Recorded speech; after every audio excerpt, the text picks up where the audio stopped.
Hindi ka nga nagyoyosi, pero nanganganib ka pa rin pala. Lalo na kung ikaw ay nakakalanghap ng usok galing sa sigarilyo ng iba. Diba? Napakadelikado pala nito. Napakaraming sakit ang pwede mong makuha. Bago po natin talakayin yung topic natin, magpapakilala po ako. Ako si Lizelle, Nurse Liz Organist. Ang topic po natin ngayon ay tungkol sa mga panganib ng second-hand smoke. Ito pala ay nakaka-apekto sa milyong-milyong tao sa buong mundo. Itong second-hand smoke. So, naninigarilyo ka man or hindi, nasa panganib pa rin pala ang buhay mo. Lalo na kung may mga naninigarilyo sa paligid mo. Okay? Ano nga ba itong second-hand smoke? Alam niyo po kasi, pagka sa usapang paninigarilyo, may first-hand smoke, may second-hand smoke, may third-hand smoke. So, yung first-hand smoke, yun yung mismong usok na nilalanghap nung mismong naninigarilyo. May naninigarilyo siya, first-hand. Pagka second-hand smoke naman, kunyari, may naninigarilyo dyan, yung usok galing sa binubuga ng taong yon, tsaka yung usok galing dun sa nasusunog na yosi at nalanghap natin, tinatawag yun na nakalanghap tayo ng second hand smoke. Alam niyo ba may third hand smoke din? Ito naman yung mga residue or yung mga natira dun sa alikabok ng yosi na dumikit sa mga damit, kortina, sa mga bedsheet, sa mga tuwalya. Yun yung third hand smoke. Lahat ng yan ay napakapanganib. Okay po? So, mag-focus po muna tayo dito sa second-hand smoke. Ito po yung, katulad na sinabi ko, yung usok galing dun sa nagyoyosi, pag yun yung usok niya, tsaka yung nasusunog na yosi, yan ay second-hand smoke. Okay po? Minsan ito po ay invisible.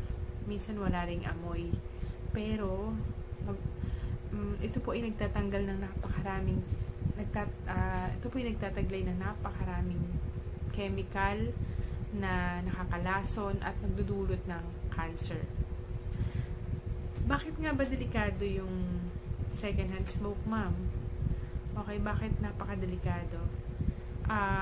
Yung second-hand smoke na usok ay napakadelikado dahil ayon sa WHO, ito po ay nagdudulot, yung second-hand smoke ay dahilan ng kamatayan ng napakaraming tao sa buong mundo.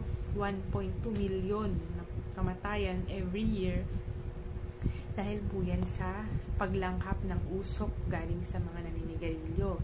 At nagpapataas ng tsansa na ang tao ay magkaroon po ng sakit sa puso, stroke, sakit sa baga, infection, mga cancer sa baga. Kahit na hindi kayo naninigarilyo, kung nakalangkap kayo niyan, napakadelikado po. Okay, sa mga bata, lalong-lalo na kapag nakalangkap sila, katulad nito nung nakaraan, muntik akong matalisod dito kasi nagmamadali akong pumasok ng bahay. Kasi dito sa malapit sa tabi ng pinto namin, may naninigarilyo. Kaya, ayun, makakalungkot lang. Ang problema dun sa paligid ng tao na yun, may mga bata na naglalaro.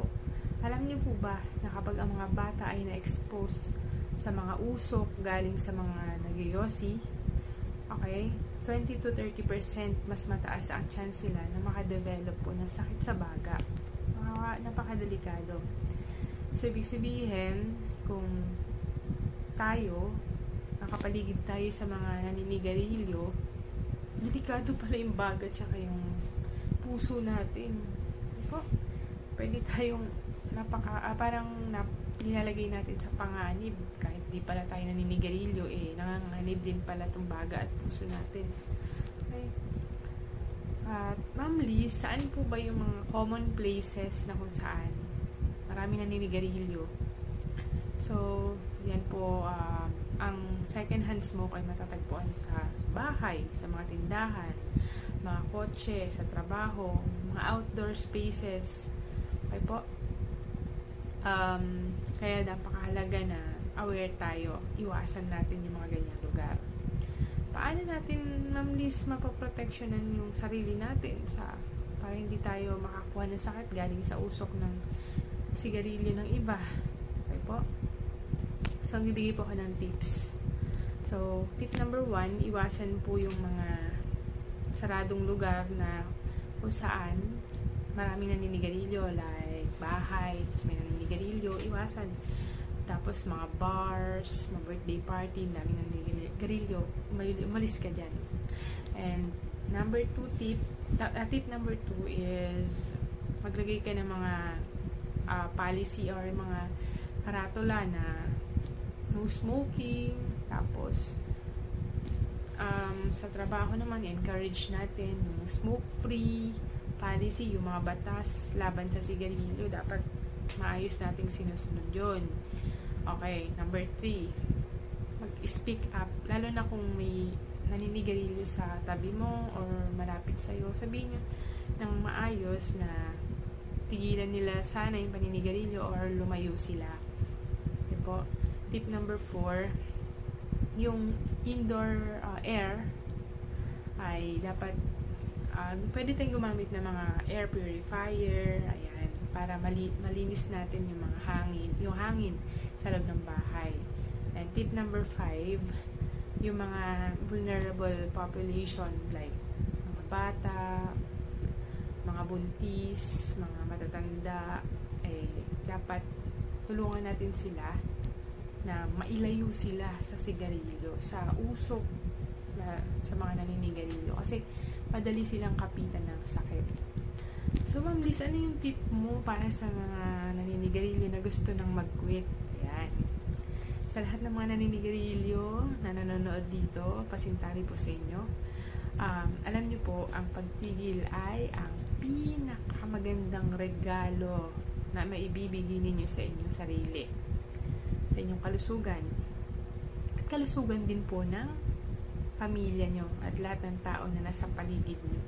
So, yung pagtigil ay napakagandang bagay po yan.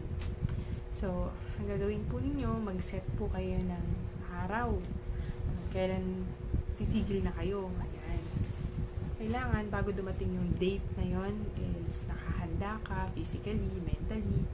Sabihan mo rin yung family mo, friends, na titigil ka na para suportahan ka na kanila. And alam nyo, yung paggamit ng mga nicotine replacement or mga gamot is importante din, lalo na kung marami kang nararanasang withdrawal symptoms. So, para mag-guide ka sa nicotine replacement therapy tsaka sa gamot, magpa-check up po kayo sa mga doctors para mag-guide po kayo. Okay po? And next is, dapat alam mo kung ano yung nag-trigger sa'yo para manigarilyo. Okay, para every time na nag-trigger ka, imbes na mag-yosi, ipalitan mo ng healthy habits. Okay? Yung healthy alternatives na gagawin mo.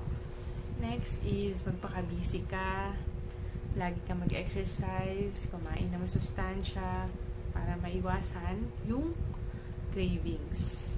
And tandaan nyo po, ang pagtigil sa paninigarilyo ay isang proseso na minsan nabibigo ang tao, pero napakahalaga na maging matyaga at maging determinado para tumigil. Ang pagtigil ang secondhand smoke ay totoong delikado at totoong panganib yan sa kalusugan natin. Pero kung tayong lahat ay magkaisa, okay, na mag-aral kung ano yung panganib nito, kung tayo mismo ay magtuturo sa iba kung paano yung malinis na environment, kung paano magkaroon po ng malusog na pangatawan at malusog na environment, ayan nga, naninigarilyo ka man or hindi, tapos or may mga kamag-anak ka, kaibigan, mahal sa buhay na gusto mo nang patigilin, ang masasabi ko na sa'yo is knowledge is power. Sabi nga ni Ernie Baron, dapat maging maalam po tayo. Thank you po for watching. Kung may natutunan po kayo or may mga experiences po kayo, pwedeng pakishare nyo po, comment down below para mabasa ko po. And don't forget to subscribe and see you. And kung gusto nyo pong may matutunan kung paano, ano yung gagawin nyo kung natutokso kayo manigarilyo, Sana panoorin niyo po ang video ito. Goodbye. Ingat po ang lahat.